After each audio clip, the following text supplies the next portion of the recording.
Welcome to the Ken McElroy Show. I'm your host, Danille, here with Ken. Recorded live last week because it was Labor Day. And my birthday. And your birthday. So why don't you tell everybody what you did for your birthday? Yeah, so we had just out on the beach, Manhattan Beach, with a whole bunch of friends. And it was friends and family, and it was small, and it was perfect. Awesome. Yeah, your good friends came into town, and we all celebrated, right? Yep, a little bit of wine. A little bit of wine, yes. But we had a chef come to the house, and so we didn't have to mess with the restaurant. And it was like 20 or 30 people, maybe. Yeah, definitely. Your kids came in. It was fun. Yeah, so it was fun. So yeah, one more down. I made it. So I'm excited to chat with you guys. There's a lot happening, and I just did a little bit of a rant the other day. Well, yeah, you did a rant on Instagram about facts versus opinions. Yeah, so let me just talk a little bit about you know, as you guys know, things get really emotional around a lot of stuff, whatever it is, and I think a lot of times people make a lot of decisions based on emotion, and so that's kind of what I was trying to point out is sometimes you got to put yourself in check and really evaluate, what is the real truth? What's really happening? Because sometimes you can get caught up with the media. I don't know about you guys, but I'm having a heck of a time trying to find what's right and what's accurate, what's the truth, who's saying the truth. Well, because Joe Rogan said the other day on his podcast, the media is not a reliable source of truth anymore. They basically spin things one way or the other way, depending on your views, and kind of try to make you click. Yeah, it's really I think we're all searching for the same thing. It's when I see Joe Biden, which, by the way, he's the president, and we should look up to him for leadership. But when I see him reading, it doesn't feel like it's his words, and that's kind of the way I see a lot of the media too. And so, a lot of times they're just reading teleprompters, and they're reading content that somebody else did for them. So they're basically just taking somebody else's messaging, whether they believed it or not. And by the way, there's been I'm going to be meeting with Carrie Lake, who was a Fox News anchor who quit over this. And she's coming to an event that I'm putting on in November with George Gammon and Jason, and she's going to speak about that issue for her. She literally quit, and she's running for governor. She is, yep. In Arizona. But the point was, I don't want to bash the media. I don't want to bash the president. All I want to say is I think we're all trying to figure out the truth. What is the real truth? And some people are pushing narratives, and some people are pushing things. And this is a real estate channel, so I want to stick to that. But I also want you guys to know that as these things happen, there are you got to kind of focus on the facts versus opinions. So opinions are, and I said this in my rant, the lowest form of knowledge, if you think about it. They literally require no accountability. They require no facts, and they really require no understanding. They're literally somebody's opinion. And there's nothing wrong. People should be able to say what their opinion is, but it doesn't make it the truth. And so I'm always trying to search for the truth. And so that was why I was a little fired up, because I think that if we focus on that, I'll just give you an example. We printed a lot of money for the pandemic. It's created inflation. That's the truth. So, those are reported numbers. We're seeing prices go up. We're seeing, people getting squeezed, and they're eliminating unemployment benefits. Those are truths. Okay. So what does that mean for real estate? It means a lot. Yeah. And so you got to kind of weed out all this stuff and try not to get too emotional and too fired up and go on social media and start blasting people for what they think and what they believe. Because I think that that's the beautiful thing about this country, is that people should and can say what they want. But it doesn't mean it's the truth. And it doesn't. Well, you just mean, want to focus on facts. It's not about truth. You just want to focus on what the facts I want are. to focus on facts. And so, but if you take a look at inflation, guys, is not going to be transitory. Like you realize, and we're not out of the woods yet. We have more money to print. We have 8 to 9 million people unemployed, with 10 million people, 10 million openings of jobs. So we have a labor shortage with some of the highest unemployment we've had in a long time. Well, yeah, so that's fact one. That's a fact. So fact one is that there are more job openings than people unemployed right now. Okay, so let's figure now, why is that important from a real estate standpoint? Think about it. If based on where those people are, they're going to have a tougher time paying rent. There's going to be affordability issues in those areas. Now, I know that they're spread out through the country, and I know there's a lot of different scenarios, and I know it's bad and all that. I'm not advocating against that. And we can go off on all these side topics, but the reality is that we have 8 or 9 million people unemployed, and we have openings for 10 million. So which means that if people wanted to work, they could. Right, that's a fact. That's a fact. There are plenty of job openings. You all know that businesses are having labor issues. Labor costs are going up, including at our company. We're having to pay more for the same amount of people. That's going to be a squeeze on the entrepreneur. Well, and Adam says from YouTube, he said, we have a people willing to work shortage. Very good. Which is true. Well said, Adam. Yeah. And so those are facts.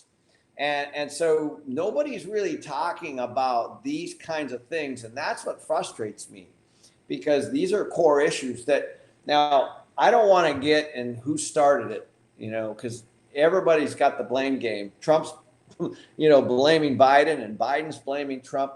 It doesn't matter. Biden's in charge. He's the one that needs to fix all this stuff. And there's going to be overlap no matter who started it or who whose responsibility is. But right now, it's the responsibility of this presidency, this administration, to fix all these things, period. And so that's where I want to focus. That's exactly where we need to stay, and if we're going to solve some of these things. Yeah, definitely. And then in August, there was only 235,000 jobs added, and a lot of that is because employers just can't find employees. It really is not the opposite way around. I know in your company, you hired someone full time to look for new hires. So we had to, for the first time ever in 20 years, we had to hire a person that's in charge of finding employees full time. It's a 6-figure job. And their job is to go out and find employees for our company, because there are not that many people that actually want to work.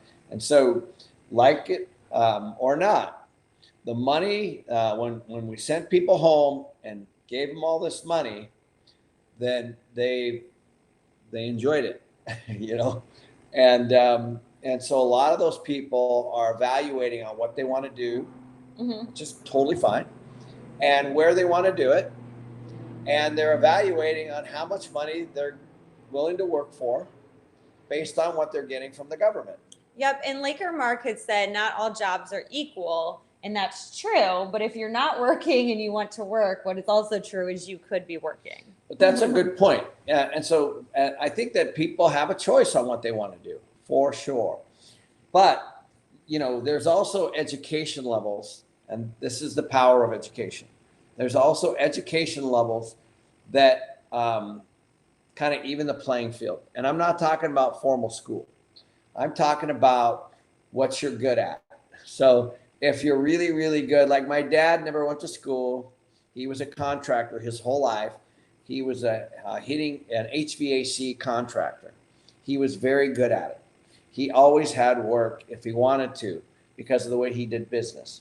And so, he was specialized in that area. There was plenty of work for him all the time.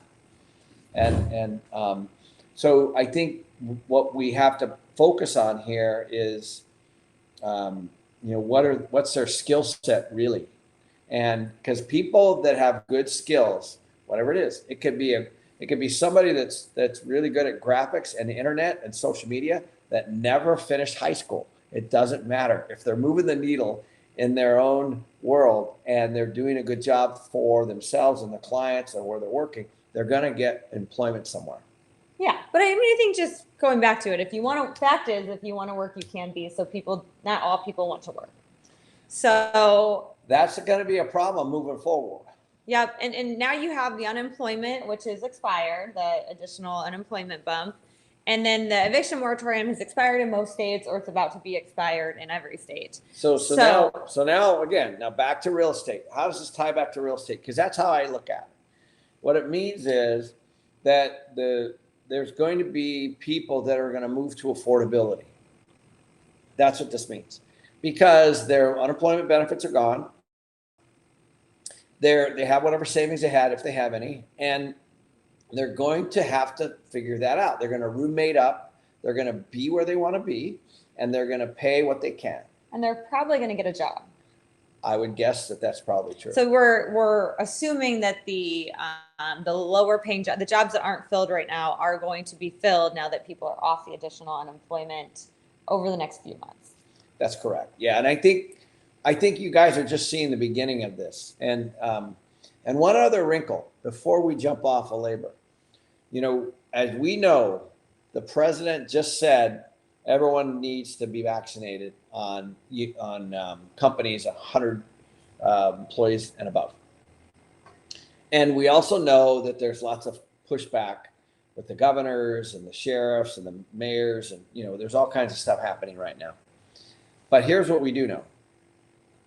There are people that won't do that. And there are people that are quitting right now. It's all over the media. All you got to do is look. So that is another shift of employment. So when a nurse or a doctor or a airline or a Navy pilot, I just read that 25 Navy pilots quit within the 90 minutes. And, they're going to probably go into the private sector. Okay. So there's going to be this shift based on these kinds of things. So I don't really want to make this about vaccines. I don't want to make this about mandatory vaccines. I want you to focus on the result of that. Right. What does that mean? What are people doing? Where are they going and why? They're going to go to states that, if they're obviously anti-vaccine, they're going to go to states that support that, or they're going to try to work at states that support that, period. That's what I want you to focus on. That's going to create different migration patterns as these things start to unroll. And make sure, you guys, that you're hitting the like button so we can keep doing these lives for you. It really helps when you hit the like button. And also, we are offering 7 days free of premium. It is just code premium live, all one word, premium live. You can jump on, ask Ken a question, and he will definitely answer it. So let's move on to fact number 2. The money supply has been increased 40% since February of 2020. Yeah. 40%. Like, that's a huge number. Yeah. And so this is why, guys, again, fact, not opinion. Like, we know, and there's going to be more money coming. So, we are not out of the woods here by a long shot. We're looking at potentially another lockdown with this Delta variant. Who knows about the unemployment piece. I think that there's going to have to be some more money thrown at people that aren't working. So there's going to be more. Plus, we have this whole infrastructure thing, that's kind of pending. So what that means is when you increase the money supply, you create a problem with your savings. Because now there's more money in the economy, it's creating inflation. So if you're saving money right now, then what that means is that your money is going to buy less. And you've already... Every single month. Right. And we're already seeing this, guys. So, the federal website is actually showing that we have 3, 4, 5% inflation. So it's already, and their target is 2%. So it's already coming, which means that if you have 10 grand in the bank, You'll still have 10 grand in the bank in 1 year, perhaps, but that's going to buy less goods because that milk, the gas, all the Rent, things, everything. rent, all that stuff's going up. So you still might have the same amount of money, but it's going to buy less. And that's what we try to teach you here is, so you need to figure out a way to be on the right side of this inflation, because I think we are literally in the first couple innings of this inflation. Yeah. And so you guys, if you're sitting on cash or you're renting, you just need to know that things are going to be more expensive. That money that you have is going to go less. It's not going to go as far as it did before. And rents and prices are going up. And so, so wake up, start making some decisions. These are facts. And Mr. Wright, just so you know, I think that's a great comment, but we're going to touch on that in a little bit. Yep. What was it? Oh, we'll get to it in a little bit. All right. So, but let's go through some inflation numbers, right? So obviously when you print more of something, it causes the value to go down. So when you're increasing the money supply 40%, you can't imagine that that's not going to do anything to the inflation rate. So it's the highest since 2009. Beef prices are up 14%. Can you believe that? 14%. Yeah. There's a lot of things are up. Yeah. Well, in Kroger, the grocery store chain, announced it's going to go up even more. So I don't know if people are really wrapping their heads around how expensive things are. So guys, getting. listen to this. Like, think about everything that's on the shelf in the store. And go all the way back to the supply chain issue. Okay. So, let's just talk about fruit. So fruit obviously comes from somewhere. It gets trucked somewhere. It gets loaded somewhere, and there are labor costs around the harvesting of the fruit, the transportation of the fruit, and all the way up to the grocery store level where you get it. And there are people involved all along in that chain. And those costs are all going up. Fuel's going up, labor costs are going up, everything's going up. And so that a store is not going to absorb all of that. Whatever it is that they're selling, they have to sell for more. You guys are all, and then in addition to that, if the restaurant is buying that to serve food, it's going to show up in the food prices, or in your prices of what you're buying there as well. And that's what I'm saying. It's all trickles up. It's hard to see because there's so many people involved, but every step through the chain, if something's more expensive, it's going to continue to be more expensive all the way through that chain. Yeah, right. And so that's, it's a big issue. And then the fact is that prices are rising faster than wage growth. And I thought that this was really interesting because people are getting paid more. Even at MC, you're having to hire people for more than you were just a year ago. However, the Peter Institute for Economics put out a report in July of 2021, and it said even though with all this wage growth, it's not keeping up with inflation. Right. And it's, there again, I'm talking about reported inflation, again, fact. But there's another website called Shadow Stats that you guys should look at that actually believes that it's higher. But if you stick with the Fed number, it's still high. But Shadow Stats says it's significantly higher. So here's the basic math. We know from the Fed website that inflation's been 4 and 5%. I know that from an employer standpoint, they're not raising your wages that much. So that's what we're talking about here. What we're saying is prices are going up higher than wages. I did a video on this about 6 or 8 months ago, specifically around this. Is, most employers are doing, let's say, a 2 or 3% wage bump, and but prices obviously are going up much further. So, I have a lot of friends where their rents have gone up $700,000 a month. Right. In some areas, and that is a different issue. That's a supply issue.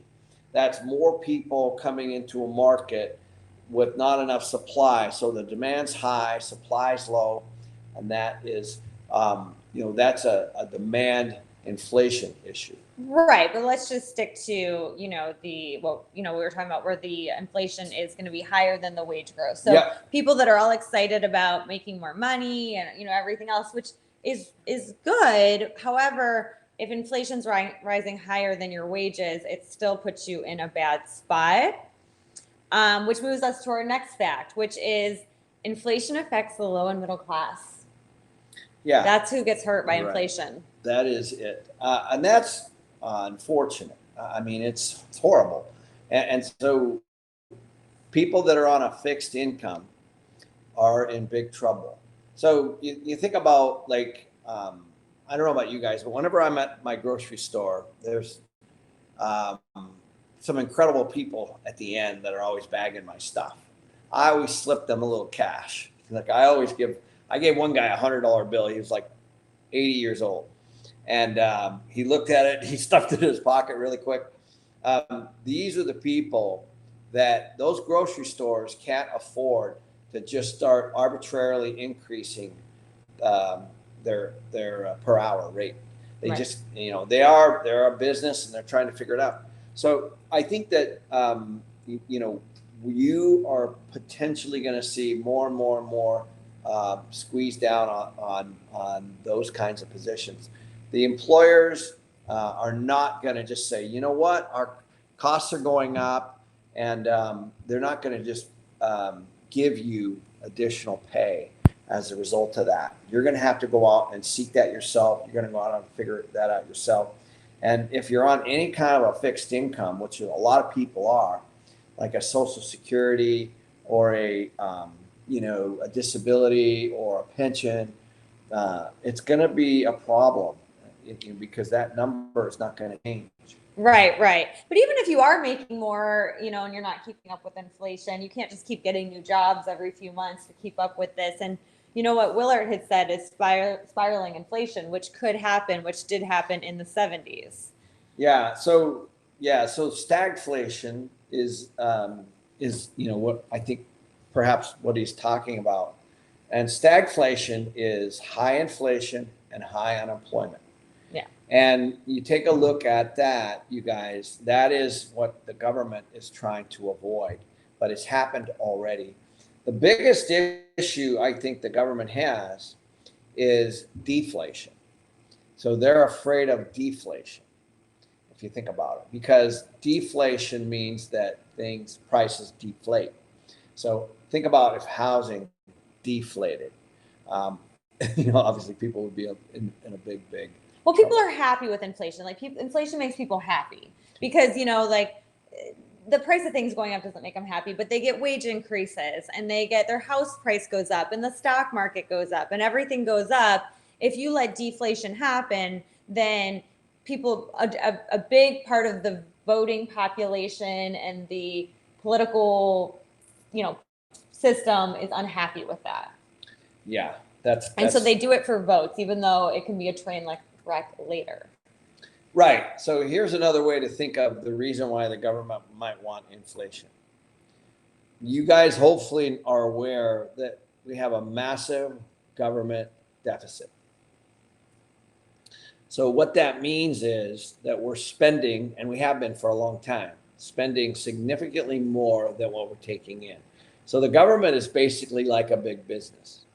They take their money in the form of taxes and those kinds of things, and they have expenses, just like you do in your personal, with your at your personal residence or wherever you are. You have income and you have expenses. So the government has a big deficit. They literally can inflate that away, just like you can on fixed rate debt. So like I have a bunch of fixed rate debt on the properties that we own. We have, I don't know exactly the number, but somewhere between 600 and 700 million in debt, fixed. That debt is fixed. So it's also going to inflate away. Just like, well, explain that though, because people don't understand that. So say you have a $900 payment on your mortgage and you make $20 an hour. Okay. So when the inflation happens and you get paid $30 an hour, you still have that same $900 payment. So it's easier for you to pay off, is what you're saying. Yes. So think of it this way. Money doesn't discriminate. It's either in your savings or it's in the form of debt. Doesn't matter.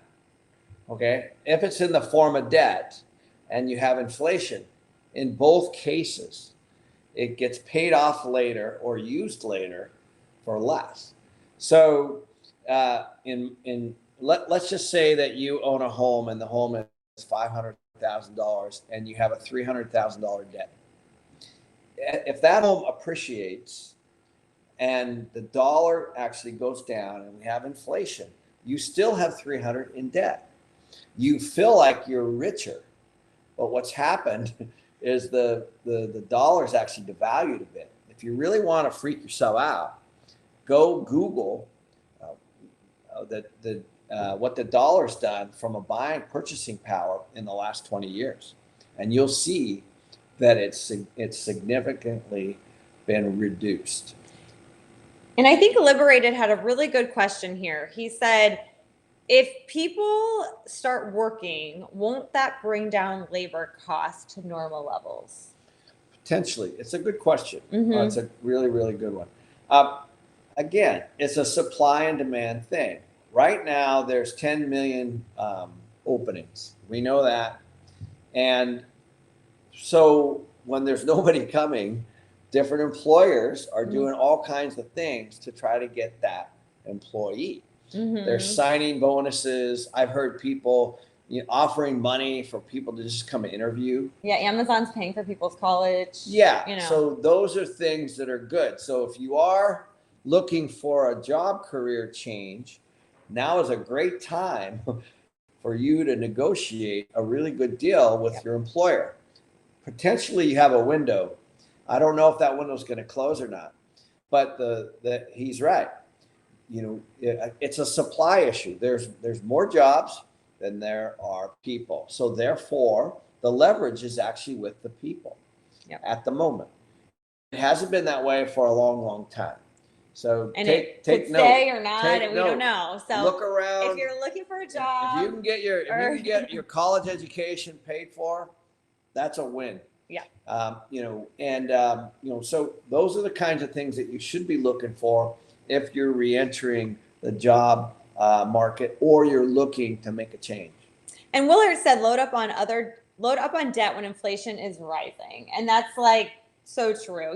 Good debt, right? Like house mortgages, things like that.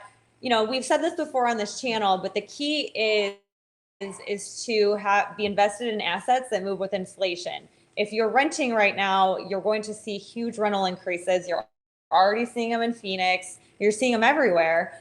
So you need to start investing or get yourself invested in a house or in a place to live that moves with inflation. But here's the thing, typically I think cars are generally depreciating assets. Mm-hmm. Generally. If you go back and look at the history of autos, and I've owned so many, but I'll give you right now, because of the supply chain issues, right now they're blaming it on the chip for the new ones. There are lots of different kinds of vehicles that are not being manufactured right now all over the world. And so what's happening is used cars are going through the roof because they're not getting the new cars. Again, supply and demand issue. So if you bought a vehicle like a Ford F-150 2 years ago and you had debt on it, you're actually going to sell that for more than you bought it for, and you probably put a little bit of money down. You're probably going to do okay. Mm-hmm. So I typically don't advocate or use autos as an example, but if you had a fixed rate debt on a vehicle that you bought before all this nonsense, and obviously everybody knows the Ford F-150s are hard to get at the moment, and they're selling for significantly more. Even you sold your car for more than you bought it for. Well, about the same, but I had it for 5 years and put 50,000 miles on it. So, to her credit, she's like, I just had a car for 5 years. I ran the heck out of it, and she just sold it for what she bought it for. That's a temporary opportunity I don't think it's always going to be that way. As cars get made, and again, we get back and have the supply chains back, and the cars start coming into the U.S., and things will start to level off again, and there'll be a big difference between a used and a new. But at the moment, and so to that point, that's inflation. The reason that you were able to sell that car higher is because of inflation.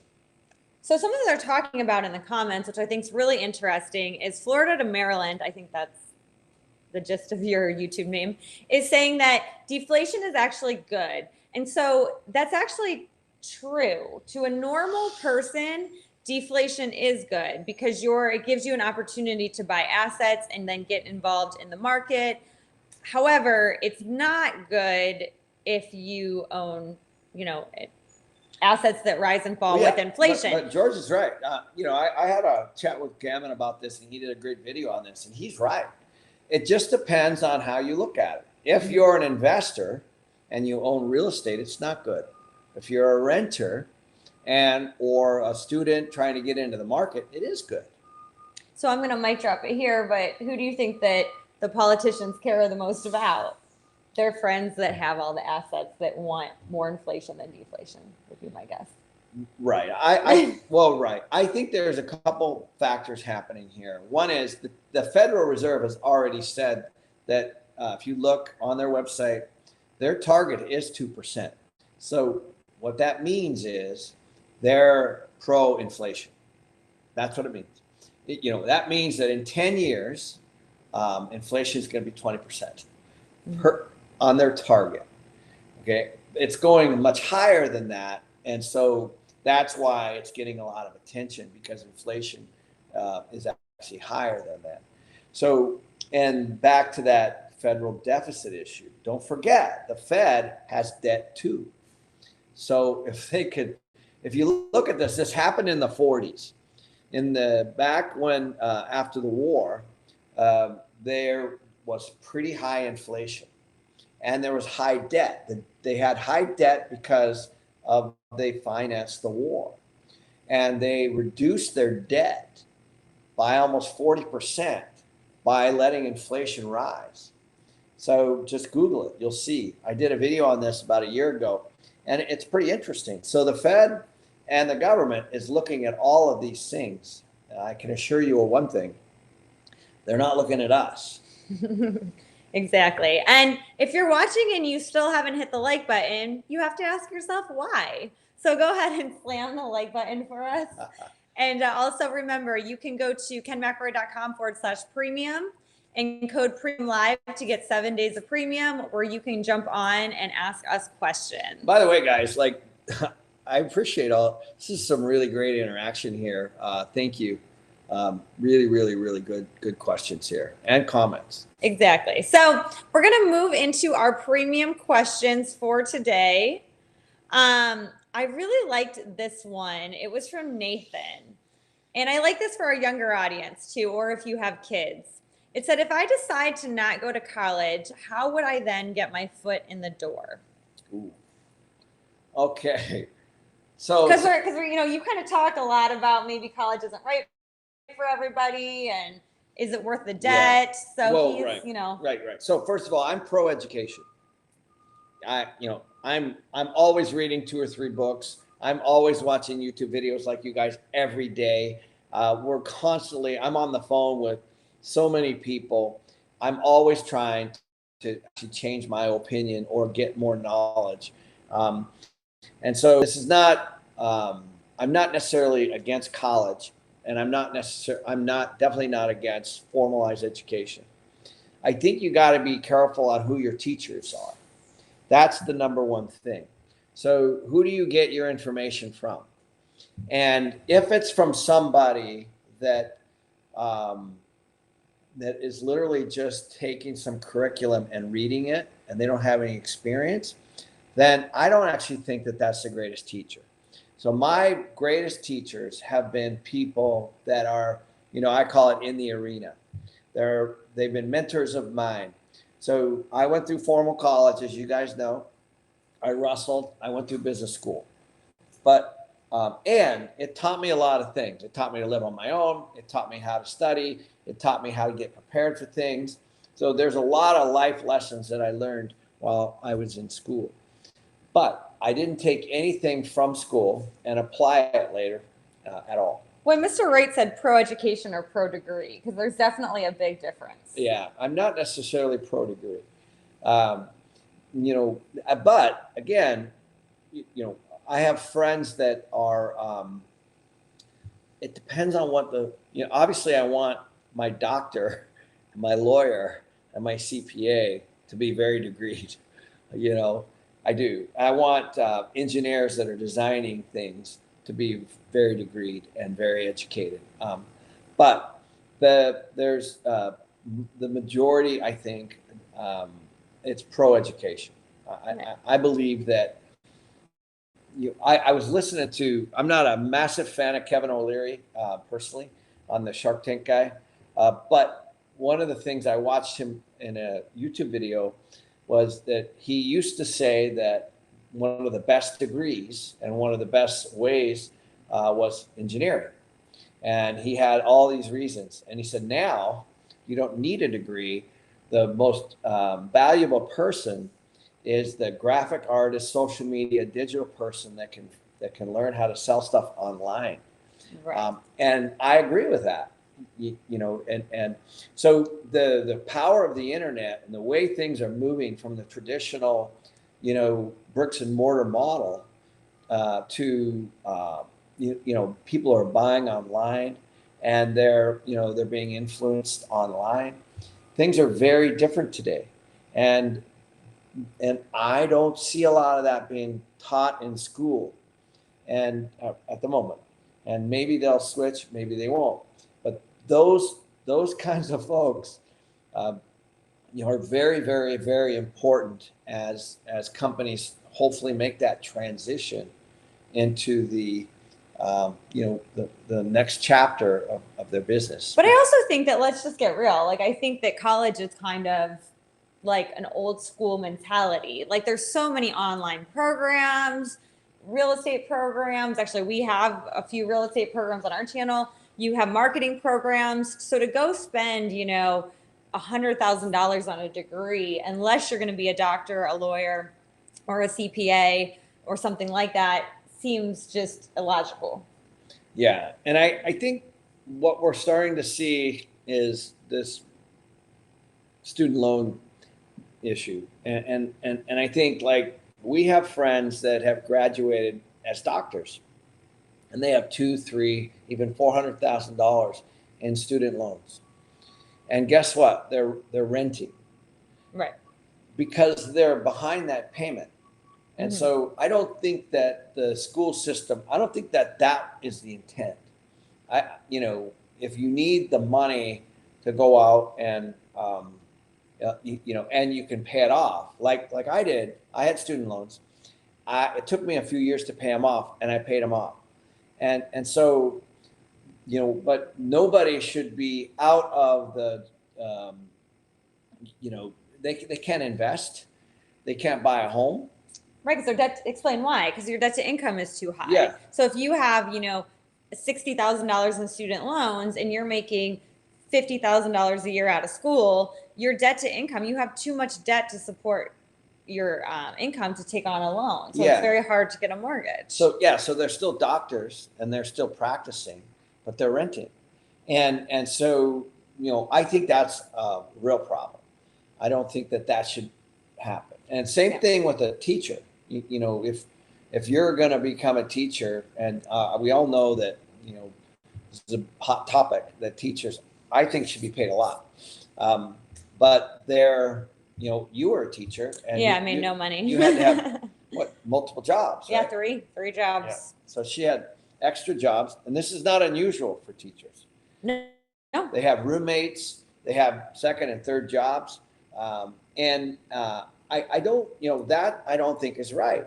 So, but if I would have done it again, I would never have been a teacher, because when you're 18, you don't think of the cost benefit analysis. So Nathan, you're smart to be thinking of that cost benefit analysis. Is the cost of the degree going to be worth the benefit of the job? But that's actually the issue, because we need people like you to teach.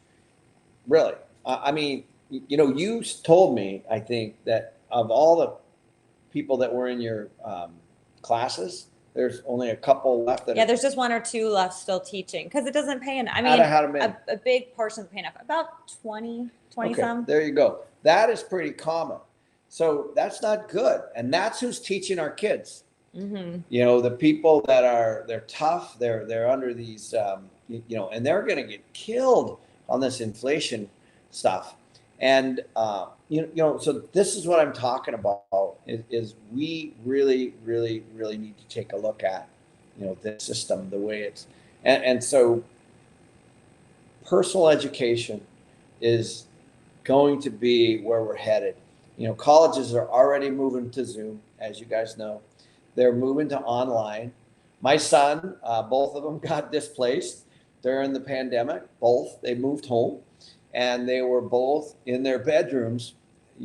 I was paying for University of Arizona, and they were Zooming. And one graduated, one's still going to school, and they just say it's not quite the quality of education because they're doing it through a computer screen. So I think there's kind of a race here for personal education. This is why I think YouTube is blowing up. People are looking for bits and pieces, to try to learn, and this is why I think my channel's done well. Is as long as you just teach from experience, teach some of the things that from real people that have really done it, and not people that are just selling you shit. And I think a lot of people are turning to this kind of medium and others to be able to learn. So I think another good advice for Ethan is to just go out and get an internship. Robert Kiyosaki always says to just go work for free. If you told somebody you would work for free at a marketing internship, and you might have to go to 50 or 100 different marketing companies, but somebody eventually is going to take you up on the offer. And now you have experience. You probably learned more than you did at college, and you didn't take on any debt to do it. Yeah, I 100% agree. Yeah. The one thing I will tell you,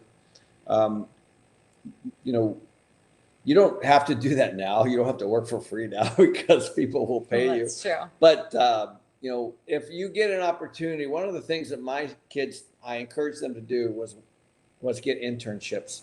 And I literally said, you don't have to worry about if they're paid or not paid. A lot of people hang their hat on that. They think they're valuable for some reason. But trust me, a sophomore or junior in college is not valuable from other than moving, being able to told what they're supposed to be doing, and I mean that in a nice way. What I mean from an employer standpoint, at some point they could be valuable. And so what I said to my kids is, go there and see if you like that business or industry, and that's what happened. He went to work as a junior for a PR firm, and realized, and he wanted to get into marketing and PR before that. And he realized after being in that he worked for, I think it was 7 weeks at a firm during the summer. He said, it's not for me. I'm going to try a different avenue. So that, I think, is important. And what happens is a lot of people, they work their whole life for a degree. And I have lots of friends that are CPAs, that are lawyers, that hate it. And it's because even doctors, actually. And, and I think that sometimes if you go out and get real experience in the field before you actually make that lifelong commitment, you might change your mind. Right. Definitely. So let's move on to our next question from Christy.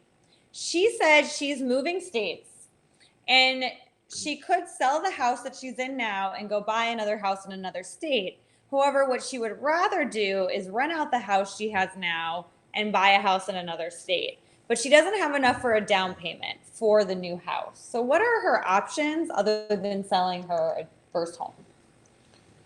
Well, a couple things. One, I don't know the economics of it all. And so the math is actually the most important.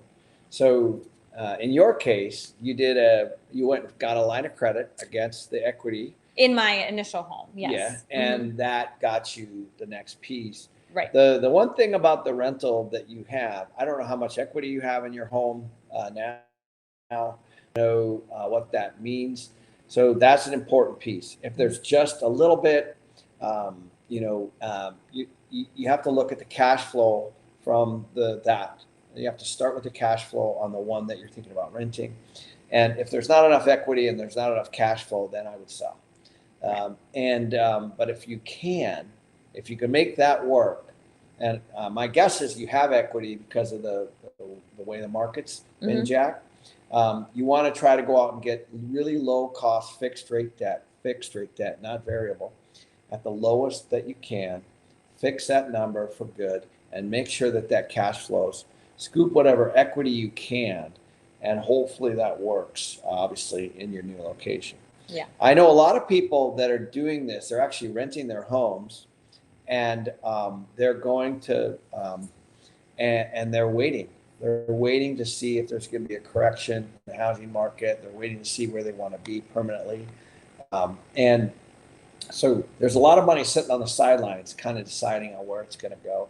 So, you shouldn't feel the stress or the urgency to just absolutely go out and buy a home somewhere. I don't know where you're going, and I don't know what that market's doing, but there are certain markets like Boise, Idaho, that are peaking and probably dropping. So, and then there are other areas like Charlotte and North Carolina, and some areas in Florida that are actually still rising. So a lot of it just depends on where you're headed. And Carlos has an excellent point. He said she could also do a cash out refi on her current place, depending on what kind of equity she has in it. Yeah, that's kind of the line of credit or cash out refi. 100% true. Yeah, you want to just scoop. The whole point of real estate is to harvest the equity tax free. That's the entire point. So as equity goes up, Ross and I just did we just pulled $7.4 million out of one property, and we kept $1 million in reserve, and we distributed $6.4 million, and we locked at 2.2 on one property that we built like 5 or 6 years ago.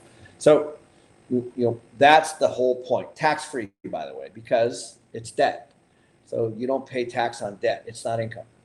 Cost of Living had a great point. He also said, be careful because managing out of state on your first rental could be tricky. So that is a good advice for her too. Yeah, of course. I can manage. I know people that, are, burning up all their profit just flying out and managing tenants. So be very, very careful. Exactly. So Rhea from Premium wanted to know, can I reverse a HUD Section 8 apartment community to a non-Section 8 apartment community? Boy, I don't know. I would tell you this. I think that you apply for a Section 8 community. I do believe, obviously, that you can't convert people that are Section 8 there now. I know that. In other words, you can't just change the rules on the people you have. But you can stop taking Section 8 and eventually not do that if you wish. So, but I'm not the person. You want to dig into the agreement that you have and make sure that you get a legal opinion on that, because the last thing you want to do is discriminate. And dig into the details of how you got Section 8 compliant in the first place. Exactly. And remember, you guys, if you want to be part of these premium questions, we make sure to answer all of them. Go to kenmcelroy.com/premium. And it is premium live. All one word is the code for 7 days free.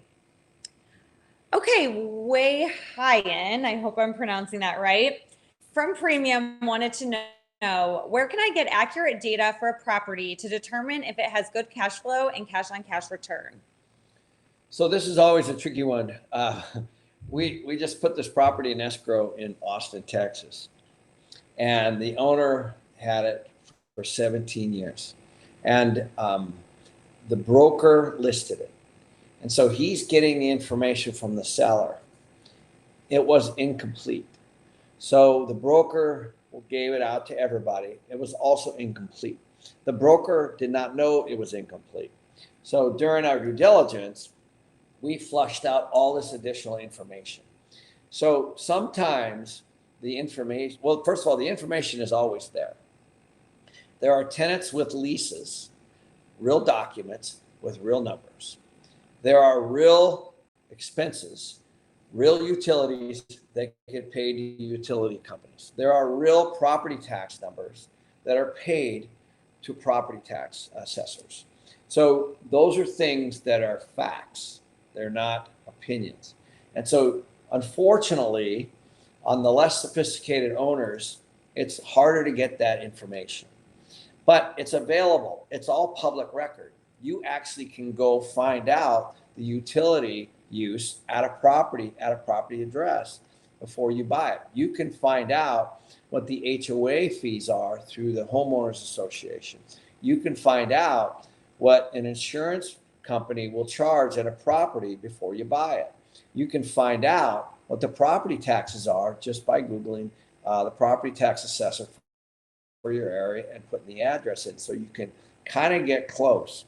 It's not perfect, but the bigger issue is going to be your deferred maintenance and your capital work that's needed after you buy something. That is something that you can only do through a physical inspection.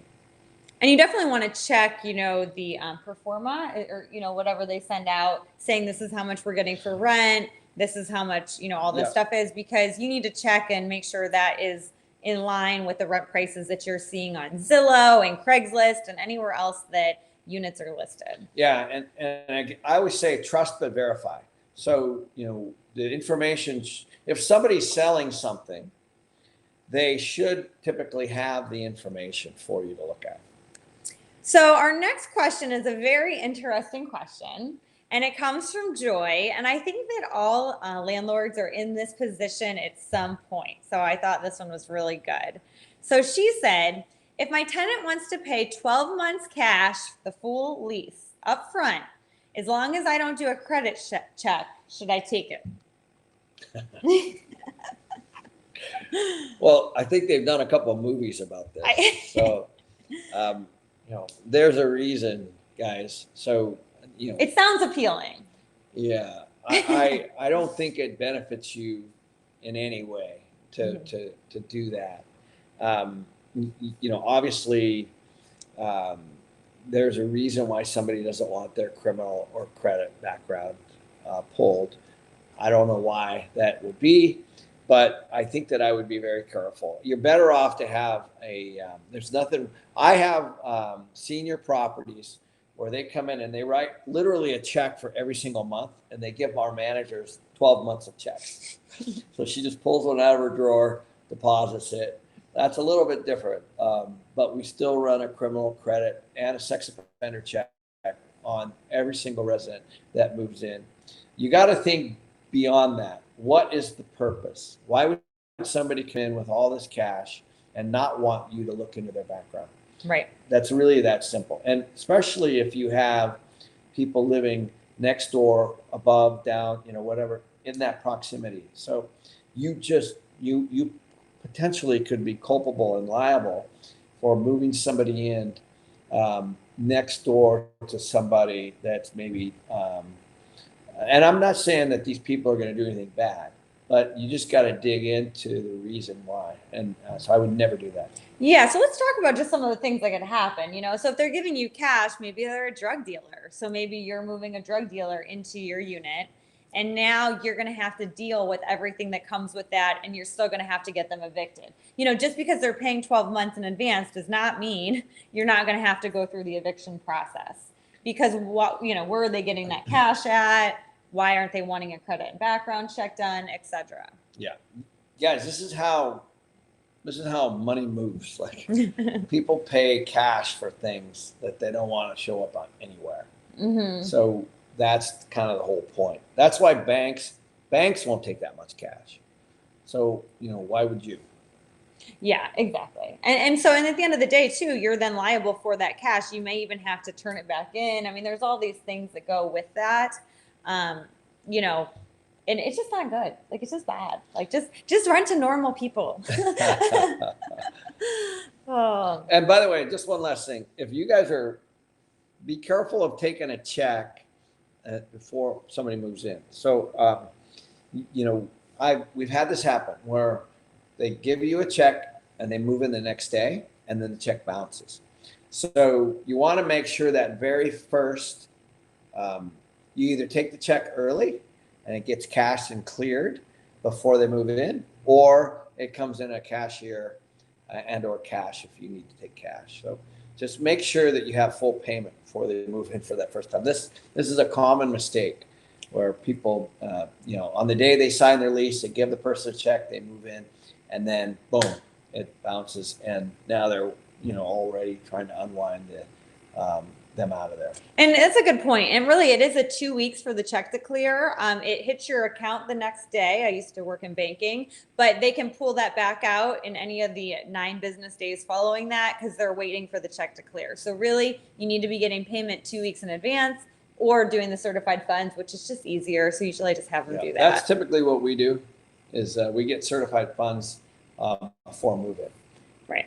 So Rickard from Premium wants to know, so you're going to have to help me with this one because this question's a little above my head. When buying a property and the goal is to refinance, what is the best balance to have when it comes to cash flow and using the NOI to improve the property to grab more money at refinance? Well, the biggest issue, Rickard, is to make sure that the property will do that. So, like a lot of people buy stuff and they're like, I hope rent goes up. And that's their strategy, So it has to be what I call forced equity. So when we buy something, before we buy it, we know, like the property we're buying in Austin right now, we know that the units, if you can believe this, they're going to go up on average by $270 per month. We know this. That's based on renovating it and bringing it to market based on what market is, not based beyond that. So you're never going to have NOI growth unless you spot it before you buy it. So there has to be an opportunity to save on the expenses somehow. There has to be an opportunity to grow the income somehow.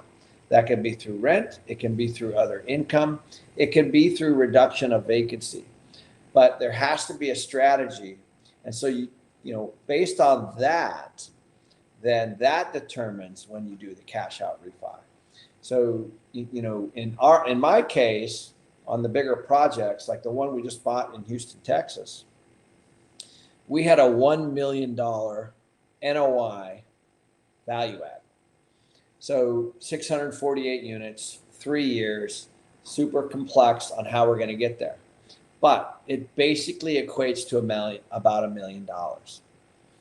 That's a $20 million value add. So we buy it for 80, it's worth 100. And now what's going to happen is once we get to that point, call it 3 years, then we go back to the bank and hopefully interest rates are low. They might not be. And hopefully we get a good loan to value, and we might not. But that's how you do it. So it's based on all of those things. But first, before you buy, you just need to make sure that there's what I call forced equity strategy. All right. And Laker Mark said, make sure to collect the security deposit, no exceptions. I messed up on that one time. Yeah, very good. Yeah, thanks for catching that. Exactly. And before we go, Carlos Garcia says, bring the cash, baby, if it's 12 months. So I thought that was pretty funny. Well, Carlos, you'll have to let us know how that goes if you ever do that. By the way, get the cash, but just run the check. Yeah. The question was, would you take cash by not running a credit check? Exactly. So, all right, you guys. Well, we'll see you next Monday at 11. Remember, kenmcelroy.com/premium, promo code premium live. That way you can ask us a question. Have a good day. See you guys.